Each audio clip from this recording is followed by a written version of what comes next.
श्री गणेशाय नमः। ओम नमो भगवते वासुदेवाय। श्रीमद् भागवत में चतुर्थ स्कंद 30वां अध्याय प्रारंभ करते हैं। प्रचेताओं को श्री विष्णु भगवान का वरदान। विदुर जी ने पूछा, ब्राह्मण, आपने राजा प्राचीन बरही के जिन पुत्रों का वर्णन किया था, उन्होंने रुद्र गीत के द्वारा श्री हरि की स्तुति करके क्या सिद्धि प्राप्त की? 12 पत्य मोक्षाधिपति श्री नारायण के अत्यंत प्रिय भगवान शंकर का अकस्मात सानिध्य प्राप्त करके प्रचेताओं ने मुक्ति तो प्राप्त की ही होगी। इससे पहले इस लोक में अथवा परलोक में भी उन्होंने क्या पाया, वह बतलाने की कृपा करें। श्री मैत्रेय जी ने कहा, विदुर जी, पिता के आज्ञाकारी प्रचेताओं ने समुद्र के अंदर खड़े रहकर रुद्र गीत के जप रूपी यज्ञ और तपस्या के द्वारा समस्त शरीरों के उत्पादक भगवान श्री हरि को प्रसन्न कर लिया। तपस्या करते करते 10,000 वर्ष बीत जाने पर पुराण पुरुष श्री नारायण अपनी मनोहर कांति द्वारा उनके तपस्या जनित कलेश और शांत करते हुए सौम्य विग्रह से उनके सामने प्रकट हुए। गरुण जी के कंधे पर बैठे हुए श्री भगवान ऐसे जान पड़ते थे मानो सुमेरु के शिखर पर कोई श्याम घटा छाई हो। उनके श्रीअंग में मनोहर पीतांबर और कंठ में कौस्तुभ मणि सुशोभित थी। अपने दिव्य प्रभा से वे सब दिशाओं का अंधकार दूर कर रहे थे। चमकीले सुवर्णमय आभूषणों से युक्त उनके कमनीय कपोल और मनोहर मुखमंडल की अपूर्व शोभा हो रही थी। उनके मस्तक पर झिलमिलाता हुआ मुकुट शोभायमान था। प्रभु की 8 भुजाओं में 8 आयुध थे। देवता, मुनि और पार्षदगण सेवा में उपस्थित थे तथा गरुण जी किन्नरों की भांति साममय पंखों की ध्वनि से कीर्ति गान कर रहे थे। उनकी 8 लंबी लंबी स्थूल भुजाओं के बीच में लक्ष्मी जी से स्पर्धा करने वाली वनमाला विराजमान थी। आदि पुरुष श्री नारायण ने इस प्रकार पधार कर अपने शरणागत प्रचेताओं की ओर दया दृष्टि से निहारते हुए मेघ के समान गंभीर वाणी में कहा। श्री भगवान ने कहा, राजपुत्रों, तुम्हारा कल्याण हो। तुम सब में परस्पर बड़ा प्रेम है और स्नेहवश तुम एक ही धर्म का पालन कर रहे हो। तुम्हारे इस आदर्श सौहार्द से मैं बड़ा प्रसन्न हूँ। मुझसे वर मांगो। जो पुरुष सायंकाल के समय प्रतिदिन तुम्हारा स्मरण करेगा, उसका अपने भाइयों में अपने ही समान प्रेम होगा तथा समस्त जीवों के प्रति मित्रता का भाव हो जाएगा। जो लोग सायंकाल और प्रातःकाल एकाग्र चित्त से रुद्र गीत द्वारा मेरी स्तुति करेंगे, उनको मैं अभीष्ट वर और शुद्ध बुद्धि प्रदान करूंगा। तुम लोगों ने बड़ी प्रसन्नता से अपने पिता की आज्ञा शिरोधार्य की है। इससे तुम्हारी कमनीय कीर्ति समस्त लोकों में फैल जाएगी। तुम्हारे एक बड़ा ही विख्यात पुत्र होगा। वह गुणों में किसी भी प्रकार ब्रह्मा जी से कम नहीं होगा तथा अपनी सनातन से तीनों लोकों को पूर्ण कर देगा। राजकुमारों, पांडु ऋषि के तपोनाश के लिए इंद्र की भेजी हुई प्रमलोचा अप्सरा से एक कमल नयनी कन्या उत्पन्न हुई थी।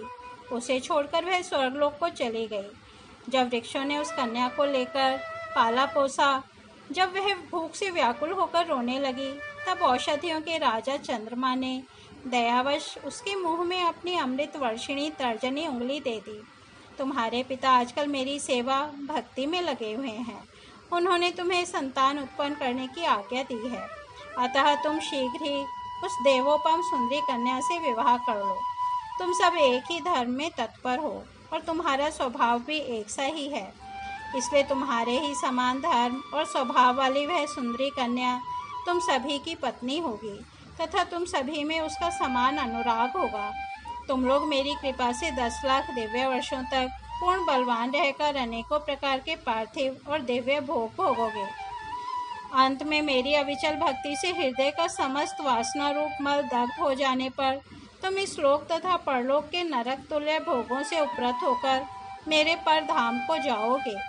जिन लोगों के कर्म भगवत अर्पण बुद्धि से होते हैं और जिनका सारा समय मेरी कथा वार्ताओं में ही बीतता है, वह गृहस्थाश्रम में रहें तो भी घर उनके बंधन का कारण नहीं होते। वे नित्य प्रति मेरी लीलाएं सुनते रहते हैं।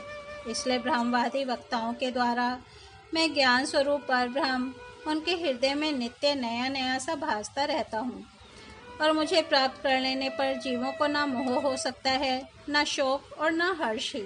श्री मैत्रेय जी कहते हैं, भगवान के दर्शनों से प्रचेताओं का रजोगुण तमोगुण मल नष्ट हो चुका था। जब उनसे सकल पुरुषार्थों के आश्रय और सबके परम सुहृद श्री हरि ने इस प्रकार कहा, तब वे हाथ जोड़कर गदगद वाणी से कहने लगे। प्रचेताओं ने कहा, प्रभु, आप भक्तों के कलेश दूर करने वाले हैं, हम आपको नमस्कार करते हैं। वेद आपके उदार गुण और नामों का निरूपण करते हैं। आपका वेग मान और वाणी के वेग से भी बढ़कर है तथा आपका स्वरूप सभी इंद्रियों की गति से परे है। हम आपको बार बार नमस्कार करते हैं। आप अपने स्वरूप में स्थित रहने के कारण नित्य शुद्ध और शांत हैं। मन रूप निमित्त के कारण हमें आप में यह मिथ्या द्वैत भास रहा है। वास्तव में जगत की उत्पत्ति, स्थिति और लय के लिए आप माया के गुणों को स्वीकार करके ही ब्रह्मा, विष्णु और महादेव रूप धारण करते हैं। हम आपको नमस्कार करते हैं। आप विशुद्ध सत्व स्वरूप हैं। आपका ज्ञान संसार बंधन को दूर कर देता है। आप ही समस्त भागवतों के प्रभु वसुदेव नंदन भगवान श्री कृष्ण हैं। आपको नमस्कार है। आपकी ही नाभि से ब्रह्मांड रूप कमल प्रकट हुआ था। आपके कंठ में कमल कुसुमों की माला सुशोभित है तथा आपके चरण कमल के समान कोमल हैं। कमल नयन, आपको नमस्कार है। आप कमल कुसुम की केसर के समान स्वच्छ पीतांबर धारण किए हुए हैं। समस्त भूतों के आश्रय स्थान हैं तथा सबके साक्षी हैं। हम आपको नमस्कार करते हैं। भगवान, आपका यह स्वरूप संपूर्ण कलेशों की निवृत्ति करने वाला है। हम अविद्या, अस्मिता, राग, द्वेषादि कलेशों से पीड़ितों के सामने आपने इससे प्रकट किया है। इससे बढ़कर हम पर और क्या कृपा होगी। हम मंगलहारी प्रभु, दीनों पर दया करने वाले समर्थ पुरुषों को इतनी ही कृपा करनी चाहिए कि समय समय पर उन दीनजनों को ये हमारे हैं इस प्रकार स्मरण कर लिया करें। इसी से उनके आश्रितों का चित्त शांत हो जाता है। आप तो शूद्र से शूद्र प्राणियों के भी अंतःकरणों में अंतर्यामी रूप से विराजमान रहते हैं। फिर आपके उपासक हम लोग जो जो कामनाएं करते हैं, हमारी उन कामनाओं को आप क्यों न जान लेंगे। जगदीश्वर, आप मोक्ष का मार्ग दिखाने वाले और स्वयं पुरुषार्थ स्वरूप हैं। आप हम पर प्रसन्न हैं, इससे बढ़कर हमें और क्या चाहिए। बस हमारा अभीष्ट वर तो आपकी प्रसन्नता ही है। तथापि नाथ, हम एक वर आपसे अवश्य मांगते हैं।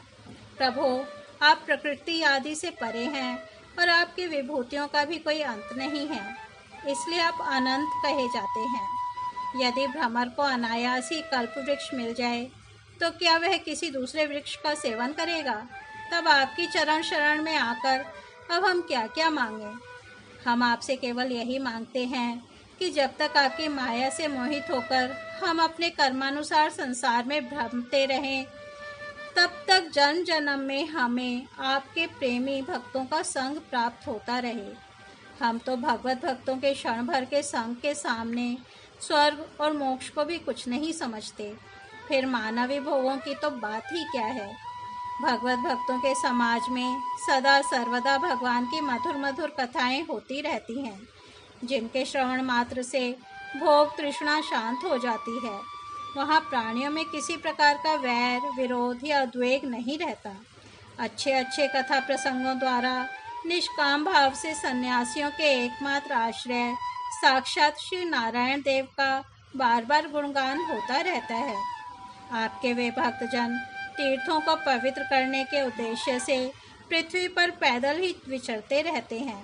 भला उनका समागम संसार से भयभीत हुए पुरुषों को कैसे रुचिकर न होगा।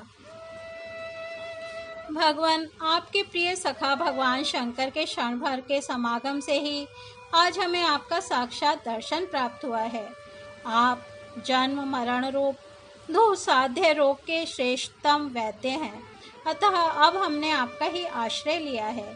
प्रभु, हमने समाहित चित्त से जो कुछ अध्ययन किया है, निरंतर सेवा शुश्रूषा करके गुरु, ब्राह्मण और वृद्ध जनों को प्रसन्न किया है तथा दोष बुद्धि त्याग कर श्रेष्ठ पुरुष, सुहृदगण, बंधुवर्ग एवं समस्त प्राणियों की वंदना की है और अन्न आदि को त्याग कर दीर्घ काल तक जल में खड़े रहकर तपस्या की है, वह सब आप सर्वव्यापक पुरुषोत्तम के संतोष का कारण हो, यही वर मांगते हैं। स्वामिन, आपकी महिमा का पार न पाकर भी स्वयंभू मनु, स्वयं ब्रह्मा जी, भगवान शंकर तथा तप और ज्ञान से शुद्ध चित हुए अन्य पुरुष निरंतर आपकी स्तुति करते रहते हैं। अतः हम भी अपनी बुद्धि के अनुसार आपका यशोगान करते हैं। आप सर्वत्र समान शुद्ध स्वरूप और परम पुरुष हैं। आप सत्वमूर्ति भगवान वासुदेव को हम नमस्कार करते हैं।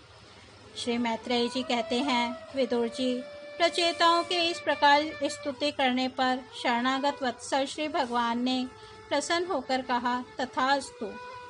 अप्रतिहत प्रभाव श्री हरि की मधुर मूर्ति के दर्शनों से अभी प्रचेताओं के नेत्र तृप्त नहीं हुए थे, इसलिए वे उन्हें जाने नहीं देना चाहते थे। तथापि वे अपने परम धाम को चले गए।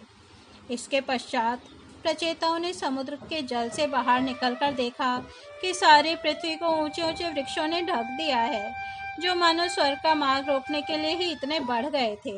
यह देखकर वे वृक्षों पर बड़े कुपित हुए।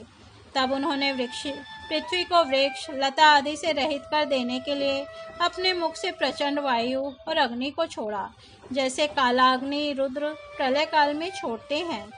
जब ब्रह्मा जी ने देखा कि वे सारे वृक्षों को भस्म कर रहे हैं, तब वे वहां आए और प्राचीन बरही के पुत्रों को उन्होंने युक्तिपूर्वक समझाकर शांत किया। फिर जो कुछ वृक्ष वहां बचे थे, उन्होंने डरकर ब्रह्मा जी के कहने से वह कन्या लाकर प्रचेताओं को दी। प्रचेताओं ने भी ब्रह्मा जी के आदेश से उस मारीशा नाम की कन्या से विवाह कर लिया। इसी के गर्भ से ब्रह्मा जी के पुत्र दक्ष ने श्री महादेव जी की अवज्ञा के कारण अपना पूर्व शरीर त्याग कर जन्म लिया। इन्हीं दक्ष ने चाक्षुर मनवंतर आने पर, जब कालक्रम से पूर्व सर्ग नष्ट हो गया, भगवान की प्रेरणा से इच्छा अनुसार नवीन प्रजा उत्पन्न की। इन्होंने जन्म लेते ही अपनी कांति से समस्त तेजस्वियों का तेज छीन लिया।